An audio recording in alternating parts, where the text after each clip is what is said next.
unmute yourself, but if you don't want your video to show in the recording, just keep your video off, but your name will not show, so you can stay anonymous if you want for the recording. Also, if you're not comfortable speaking, you can use the chat. We'll be monitoring the chat as well. Hi, how you doing? I'm currently in the treatment room right now. Will I need to not be on mute the whole time, or will I have? Yeah, it's fine. Would it be a problem if I'm on mute? Oh no, that's completely fine. And if you want to, add something, you can add it to the 40 chat. minutes. All right. Okay. No worries. Thank you. Yeah. All right. Yeah. Guess I'll give it a few more minutes and then we'll start.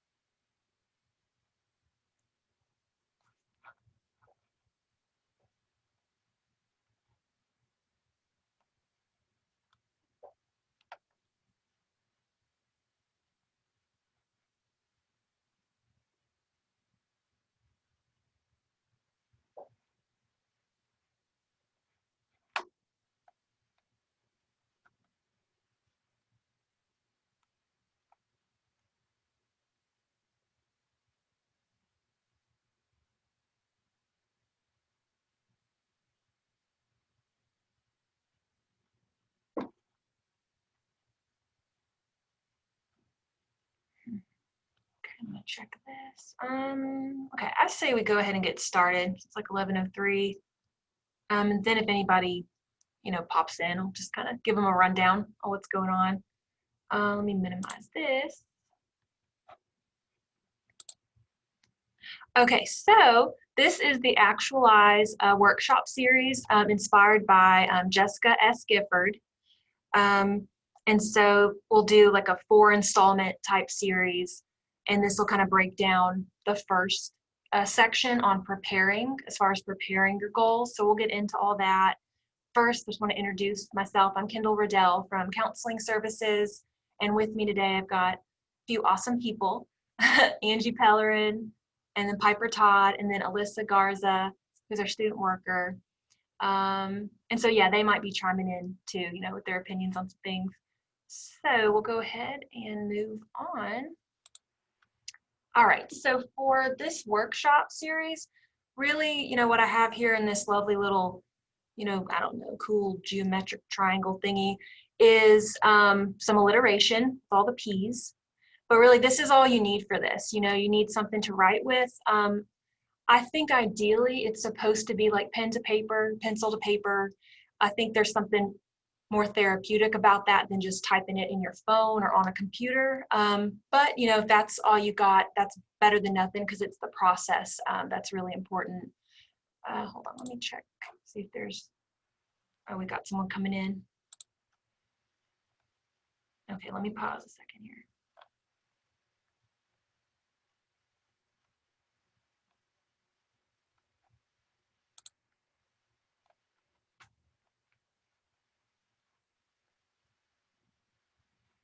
Okay, for those of you coming in, just letting you know that we are going to be recording today's workshop, but just know that you won't be seen on the video unless you choose to take yourself off the video camera thingy, put yourself on the video camera, and then speak, and then we'll be able to see you. Otherwise, we can't see you. And if you care to share, during the workshop, you can either unmute yourself or type something in the chat. So we'll be kind of monitoring that too. All right. So what we're looking at right now is what we kind of need for this workshop as far as the expectations. And we're looking at just something to write with, and then the patience that it takes to sometimes answer some of these writing prompts, and just being patient with yourself. And here in the middle, I've got perspective, which is more about having an open mindset, I guess, for this. So some of the prompts may seem a little challenging because we're looking at goal setting. So just kind of going in with, being as open and as curious you can be. So let's go on. So what is it about writing, right? Especially if we're talking about writing and then your goals. You know, how do those go together? How do they fit? According to, this workshop, there's benefits to be had with this. So we look at increased motivation and academic performance, meaning and purpose, which is very existential, decreased stress, anxiety, depression, increased confidence, and a higher likelihood of achieving goals. And I think once we move through this, you'll be able to kind of see for yourself, why that is. And give me 1 second, I'm admitting somebody else. Okay, here we go. I'm just gonna keep trying to monitor both to make sure I don't leave anybody out. Okay. So as I was saying, this is a 4-part series, and we're gonna start with preparing. All right, and so that's gonna be preparing your goals. Oh my goodness, I think I started too soon. It's getting hot in here. We're getting a lot of takers. Okay, this is good. Okay, so I'll keep moving through it. That's all you can do. All right, and I don't know, maybe take a second to look at that picture.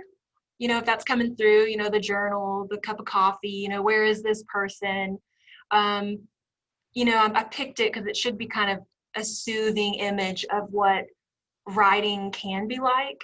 Also thinking about when you're kind of visualizing the future and planning your goals and what you want to accomplish, is that what comes to mind, or is it sometimes, stressful and oh my gosh? And so that's something to consider too as we move through this, that we're kind of looking to find a peaceful kind of place, an intersection between, planning, identifying what you want for your life, and kind of creating it.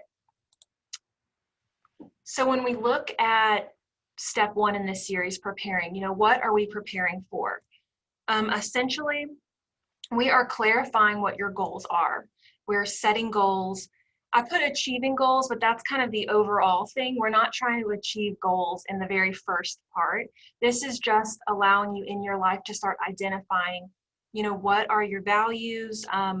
Where do you want to be in a few years and in 10 years, and really getting more aware of what you can do day to day to kind of make that happen.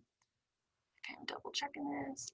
All right, so the thing I underlined here was supporting the achievement of long-term goals. That's going to be a big thing that I'll probably be coming back to in this, as far as preparing for that. And I'll just do like a little mini example here, and it's one I use a lot. But if a goal is, long-term, I want to lose this much weight in a year, all right, and you start scaling that down to more of like the present. What do you need to do? Well, you might say, maybe you zero in on exercise. Like, I have a gym membership, I'm going to go to the gym. Well, then we look at how can you support the achievement of that goal? Because, you can have a membership, doesn't mean you're going to go.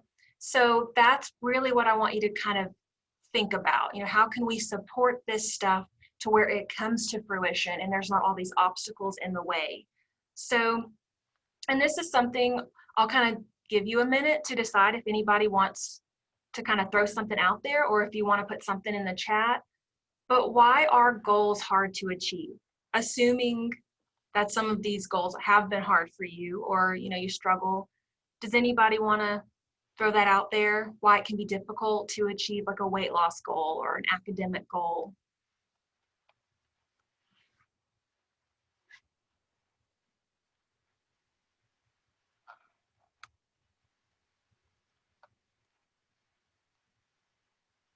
Okay, Angie says we don't describe how we're going to do it. Yeah. Many distractions occur. Oh, that is so true. Can you give me an example of some distractions? Work, school, family. Oh yeah. Darn family, they always get in the way. Yeah, you're right. And depending on what your goal is, it's amazing how everything can become a distraction. And I don't know, sometimes the things that you're leaning towards with your goal can be the distraction. So yeah, that's a really good point. And then struggling to commit, another answer we got. And that's, yeah, is it difficult to stay committed to your goals?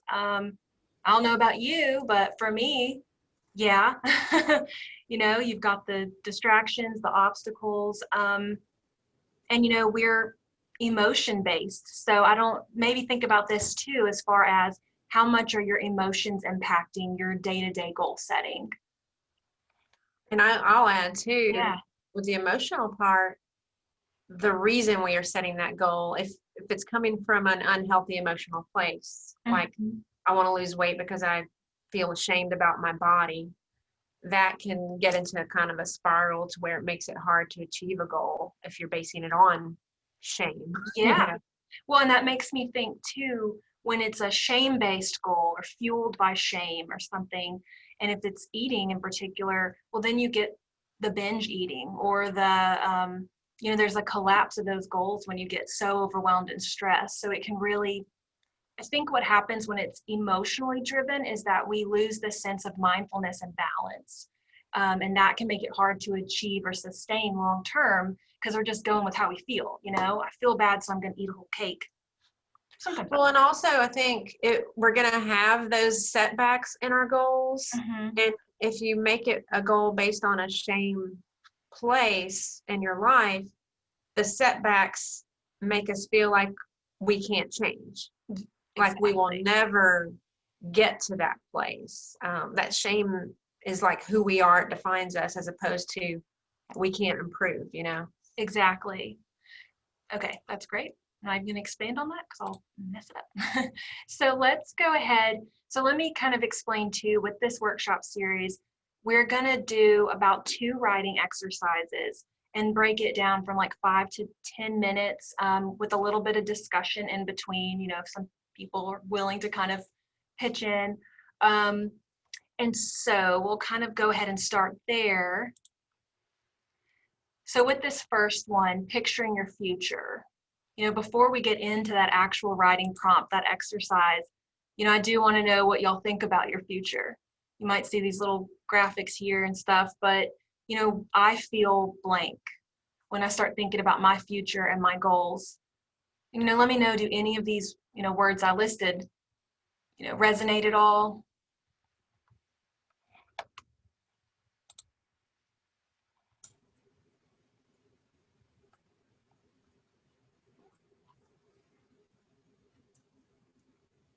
Anxious. Yeah. Yeah. And you know, it might have been some kind of subliminal thing here, bolding, anxious, and sad. Maybe I'm trying to get a reaction. I don't know. Excited. Excited's good, right? Yeah, because like excited could be like, you know, I'm excited to graduate. I'm excited to turn a corner, start a new chapter in my life. Yeah, and you'll notice it can be twofold in a way. There can be excitement, but then also anxiety, you know, the what ifs, you know, they usually can go hand in hand. So yeah, so Yeah, again, there's conflicting emotions yes, sometimes. conflicting, Yeah. the perfect word, conflicting.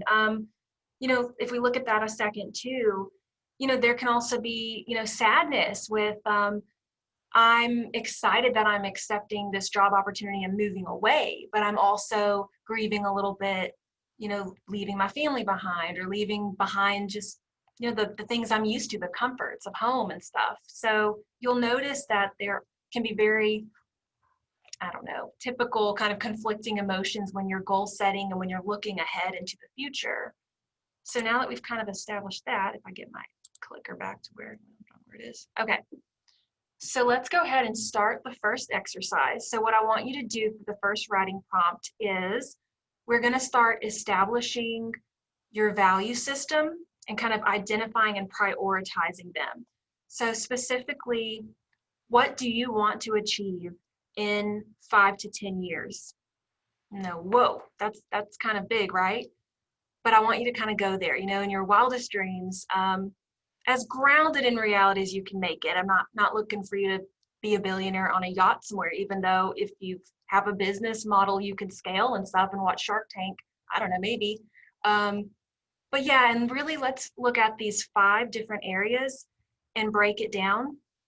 And I want to kind of specify here that when I'm looking at social, you know, that can be hobbies, you know, traveling, what you do and tend to do with your friends, you know, whereas relationships, kind of the distinction, you know, what kind of relationships do you want to have with the people in your life? Or, you know, where do you see yourself as far as marriage and children go, committed relationships, you know, being single, whatever. And then with health, you know, also think about it as far as not just physical health, obviously mental health, and then maybe even spiritual health, you know, if that's something that you value, that's important to you. So what I'm gonna do is I will go ahead and let you get started on this. Since we'll give about 5 minutes to kind of start, you might want to do more bullet points, but if you're in an essay mode and it's flowing, let it flow. I'm gonna set some music and a visual aid that should kind of help with that. And then I will just get back to you once the 5 minutes has gone by.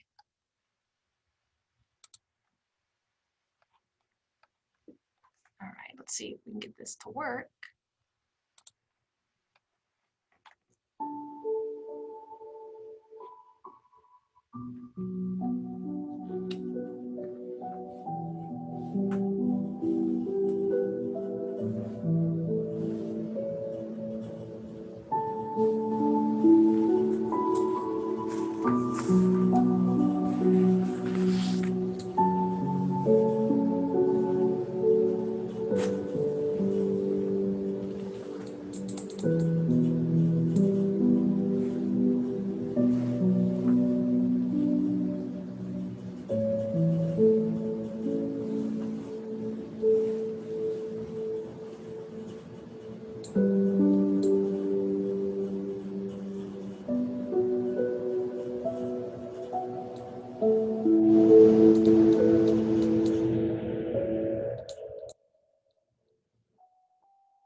I didn't mean for that to happen.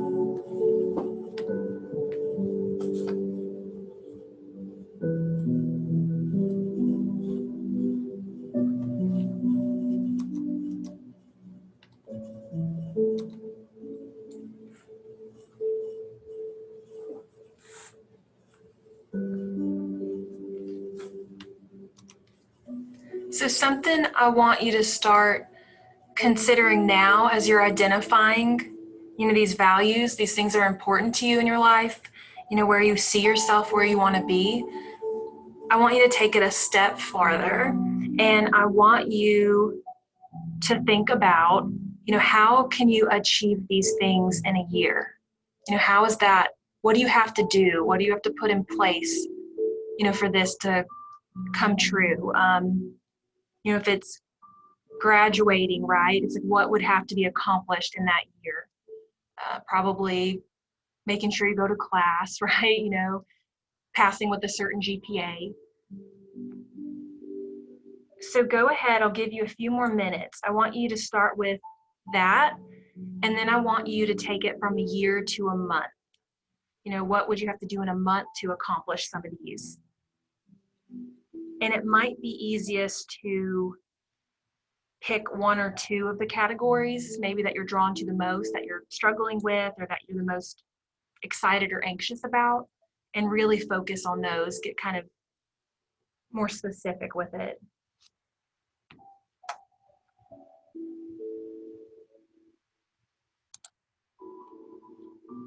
Lost my little arrow. Don't know where my arrow's gone.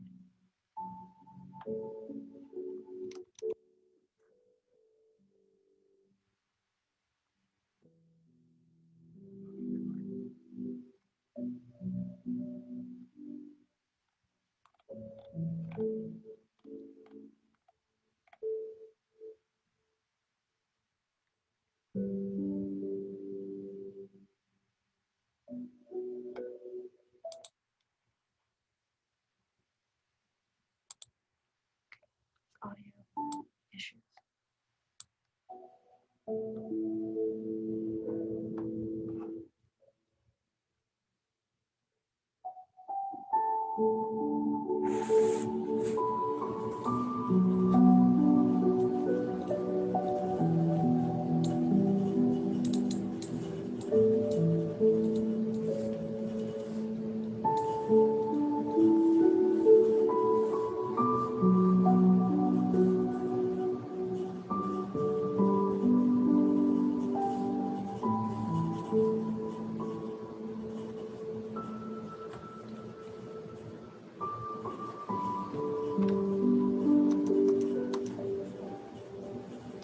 And now take it from what do I have to do in a year to what do I have to do in a month to what do I have to do in a week.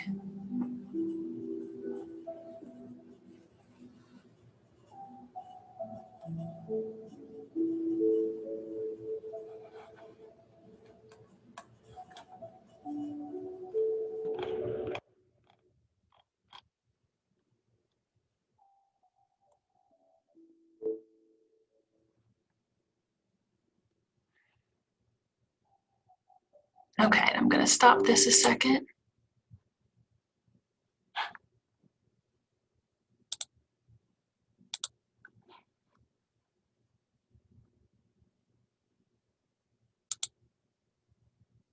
Okay. So take a minute. If there's anything you feel like you need to add or kind of flesh out with that, go ahead. And this, slide here is just to kind of guide you through it a little bit more. And that third question there, when and how will you accomplish these goals this week? I really want you to focus on that because you're walking backwards, right? From pretty vague, kind of nebulous to pretty specific and concrete. And ultimately what's important here is that this week, today is what you are in control of. And again, back to what was talked about earlier, it's all about supporting the achievement of the long-term goal. So the things you're doing today and this week, those are like short-term goals. Those are little baby steps that are, leading you towards accomplishing that. So let's go ahead at this point. And are there any brave souls who want to share? And it could be, one specific goal and kind of walk through the year, month, week plan. I'll kind of see if there's anybody out there who wants to go.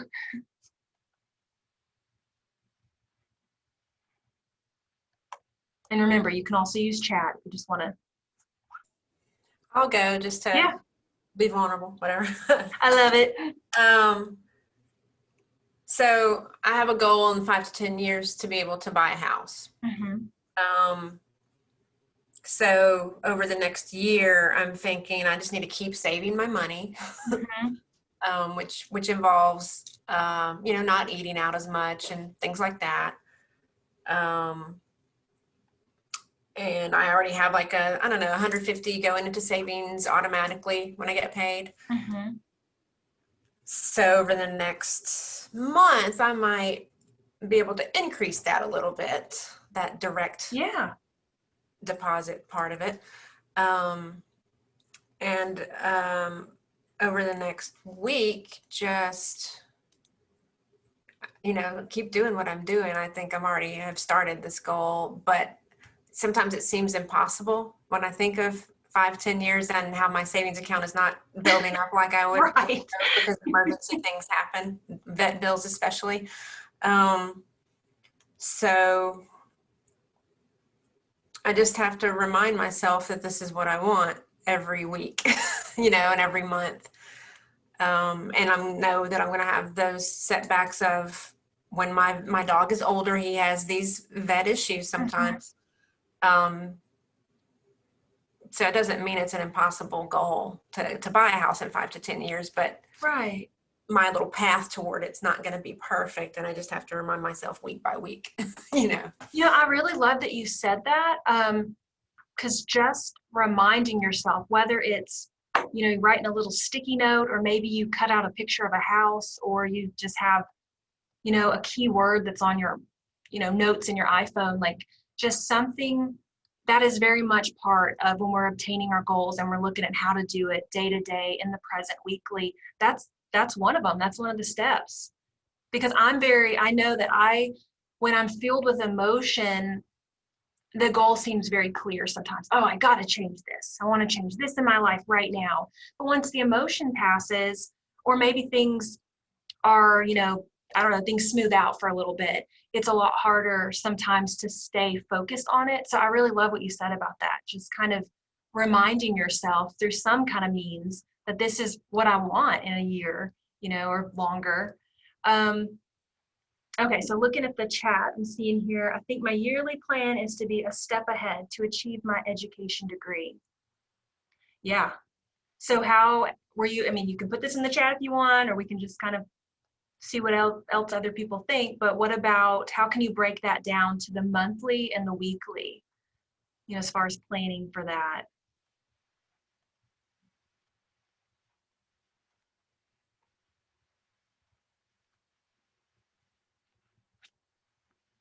And again, that can go back into, what do you have to do for school, right? Like, are there sacrifices that have to be made? Okay, we got some more coming in. Yearly plan is to eventually graduate, which involves keeping my grades up. Monthly plan would be to stay ahead and study when I know I have tests and projects coming up. My weekly plan would be to stay positive and ask for help when I need it. Oh, that's beautiful. Yeah, don't even get me started on that. Yeah, exactly. So asking for support through this as far as goal setting, that's really key. And I love the idea of staying positive, but again, we need to break that down too. Like, well, what keeps you positive? Again, that is your daily, weekly journey to empowering you to achieve this long term. And it could be checking in with the friends and family that support you, that say, oh, you can totally accomplish that, or I believe in you. We need that. You know what I like too about Yeah. Alyssa's comment about the weekly plan being staying positive and asking for help when she needs it. That kind of says that that's when you stay in the present moment. Yes. Like, that you will possibly have these moments where you need help. It's hard to think about in 5 years or a year from now, oh, I might need help and I'll ask for it, but in the present moment, knowing that you have that option is kind of keeps you going, even when you don't ask for help, but knowing that you can. And that's exactly why it's so important to cultivate that present moment kind of mindfulness when you're goal setting. Because if we don't have that to reinforce it, you know, what's going to happen, right? Then the minute an obstacle comes, it'll kind of just sour our plans or we'll get distracted. So, okay, so I'm looking at our time. So we have another exercise to do. It's kind of a two-parter. So let's go ahead into that one. And it's going to expand on this first one here. I just wanted to catch you. Blaine Yeah. made another comment. Oh, okay. Let's see what Blaine said. So I think weekly I need to stay on top of finishing my work and not procrastinating, and monthly to be prepared for my weekly from my weekly plans, and to take my exams. Gotcha. Yeah, and this is so important, the way you're breaking it down. This might be something you do, but typically it's something I think we're not very good at, just as human beings. We get really caught up in the long term and in the emotion, and I think it makes the breaking it down part a lot harder. So let's go ahead into exercise 2. So, you know, it was picture your future, now it's visit your future. So we're just going to go in a little bit deeper with what we've already done. Okay, we're taking it down the path that might be familiar for some people, especially if you feel anxious from time to time, right? I just had to laugh. Right? Yeah, so create a pessimistic but possible version of your future if things do not go as planned. Again, take it back to those 5 areas of those values that we looked at. But yeah, pessimistic but possible. I don't know about you, but that's the scariest thing to me. Don't tell me it's bad and it could happen, right? But I think it's really important because so often we sabotage ourselves with our anxiety and our fear. So I'm going to turn our soothing visual aid music back on, and I want you to go to what could happen in these areas that are important to you if it doesn't work out, worst case. So let's get some happy stuff while we are terrorized by the what ifs. I think I want to put us with some stargazing because things get dark in our brains. Let's start with that.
Okay, so I feel like that's probably enough time for us to stew on everything going wrong, right?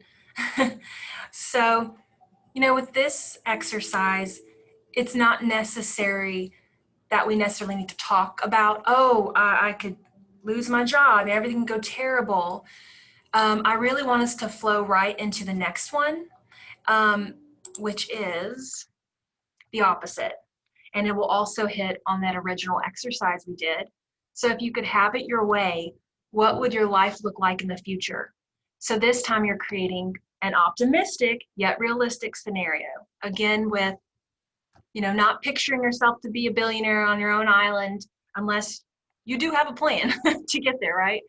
And what I want you to notice when you do this again, when you revisit kind of where you were at in the beginning, how we can move from neutral to pessimistic to optimistic.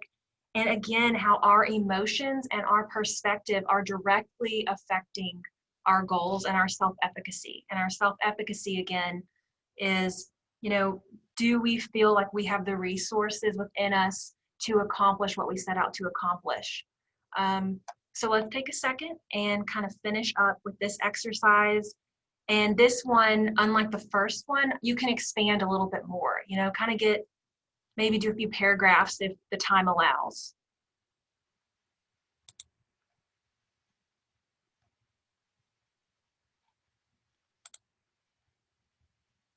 And again, music is the same. We'll try to give you different visuals at least. I don't know, probably just starts over. Here you go.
Okay, so we'll kind of come back. And I am curious, did anybody notice their feelings at all while we did these kind of opposing exercises? Angie, I see Angie, she's nodding. I absolutely did. I'll just go out on a limb here. Yeah. So I like that the initial I'm just going to go talk about my experience of this because it's really cool for me. Yeah. The initial exercises really got me into the logical part of my brain to think about what I want and I did it in bullet points, but like these are the different things I want to do and what I need to do to change some things maybe. But when we got into the pessimistic side, so just for the example that I gave first about wanting to buy a house, the pessimistic side said, I'm going to be in a 1-bedroom apartment for the rest of my life. I'm going to always be broke. I'm never going to have a savings account. I'm going to have poor health and let myself go. Just like the worst. Really downhill, right? But I love how we went straight into the optimistic side. And I thought I would I looked at my original list and I thought I would maybe end up repeating something, but instead I got in a deeper place of meaning that kind of gave me a big picture part of it. So taking care of myself and walking my truth and being more authentic in my relationships. But what I ended up writing was, I'll be okay with whatever my future holds. And it may not look exactly how I imagine, but that doesn't mean I'm not achieving these goals. It may just look different and I could still feel successful.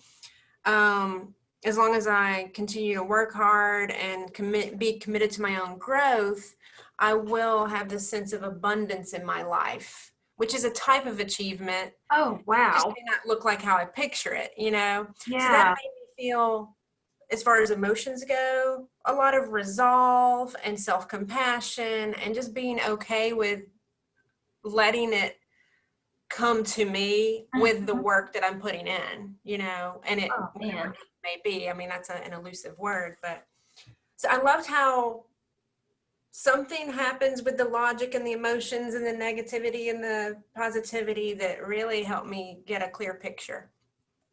That's awesome. I think I'm excited by how, oh, my music might be starting back. I don't know what's happening. I'm excited with that response to that experience you had, because it's so, everything is wrapped into that.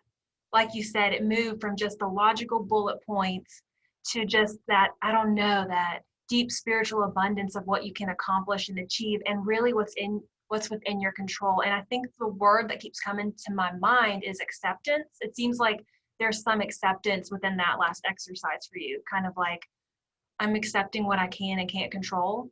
So I'm curious if anybody else, I think that was a pretty intense, like deep experience, which is great. Did anybody else have anything like that? Or if anything, just notice, ew, I felt gross when I was thinking about how everything went wrong. And now I felt better, like within a few minutes, thinking about how it can go right. Or did you find that you stayed stuck, in that pessimistic track, which is very common too?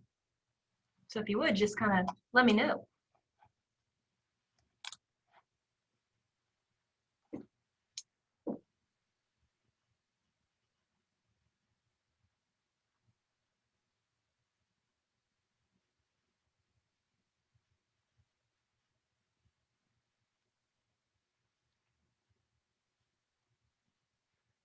Okay, so a comment I've got here is, when I was being negative, I didn't really want to write anything, but I felt myself getting excited and writing a lot faster when I was writing about my optimistic future plans.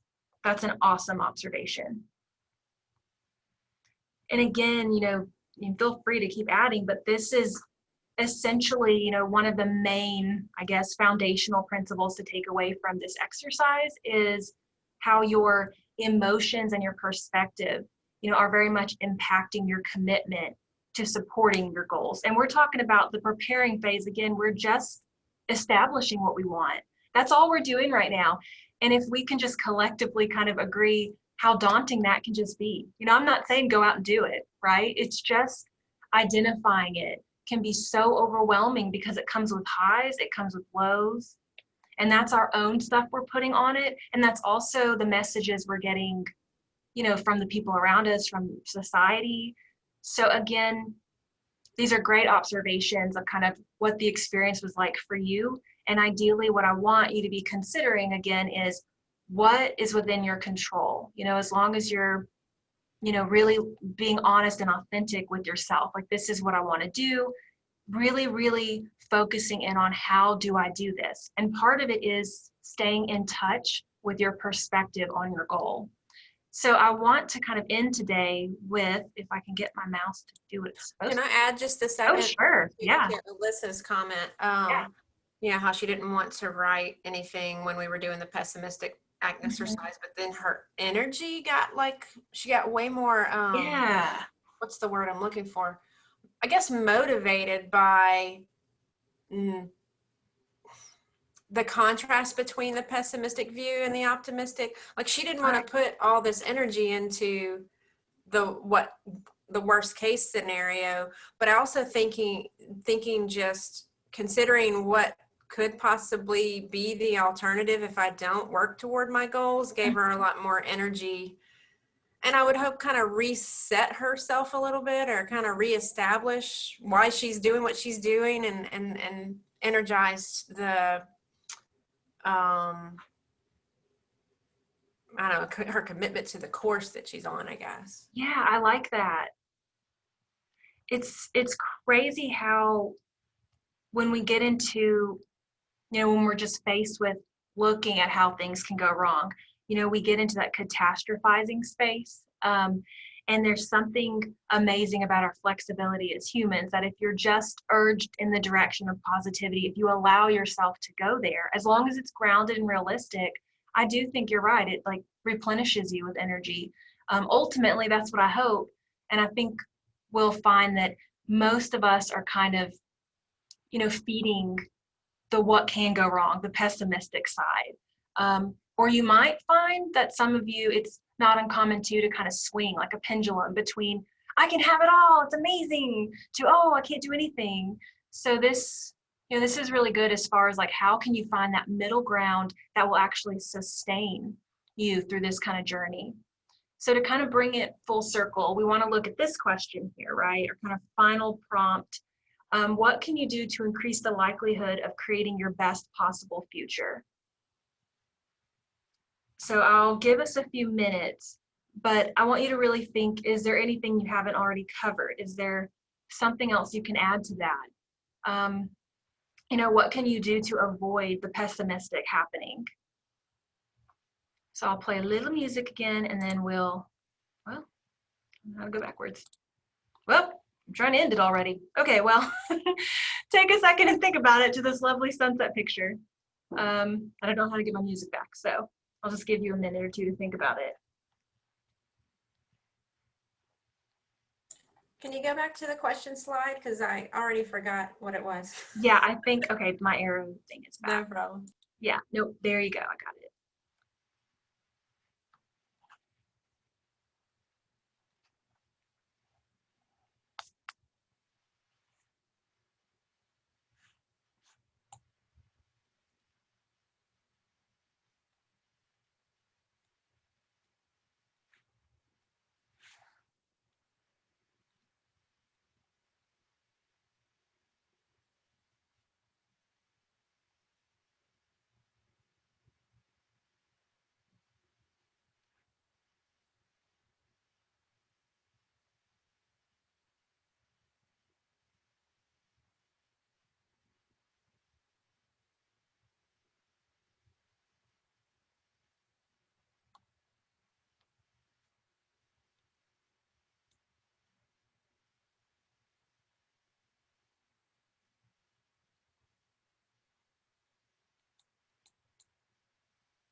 So with this final prompt, what we're really getting into is feeling empowered with your decision making, feeling empowered with your goal setting.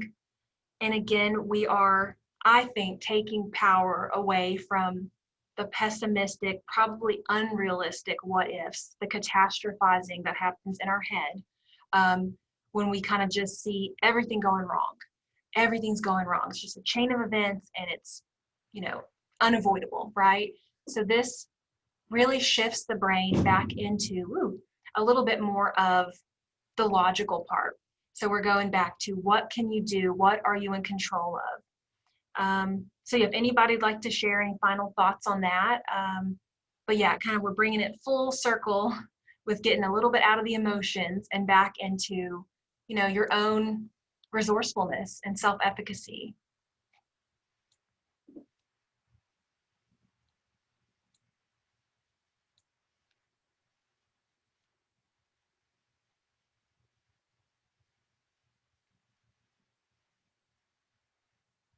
And I'll just share, because I think I used the example earlier on with if weight loss is a goal, right? Something I was thinking of, there are creative ways that we can look at some of these goal setting things. So if it's, oh my goodness, I want to lose this much weight in a year or do this in a month, this in a week, what can I do? What's the likelihood of creating my best future, right? There are things like I can learn new skills, right? I can cook more. I can get on Pinterest and discover recipes that are exciting to me. I can discover foods that I like that aren't just chocolate cake, or discover exercises, that kind of bring something to my life that make me feel better about myself and that commitment. So think of it like that too. It's not always about what you're taking away, it's what you're adding. That's a very important part, I think, of the goal setting.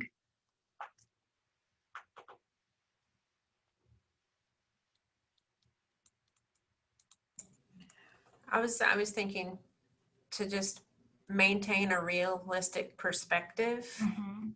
That's going to really help me achieve or create that future that I want. Because knowing that it's not going to be that clear path, Mm-hmm. just because this week didn't work out how I had hoped for and planned for, doesn't mean that I'm not still moving forward, Oh, that's great.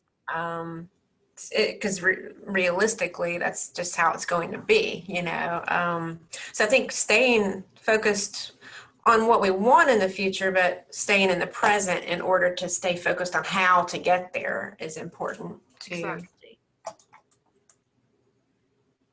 Yeah, so I guess that's a good place to kind of end it for today for the first installment of this series, preparing, Callum made a comment. Oh, okay, yeah.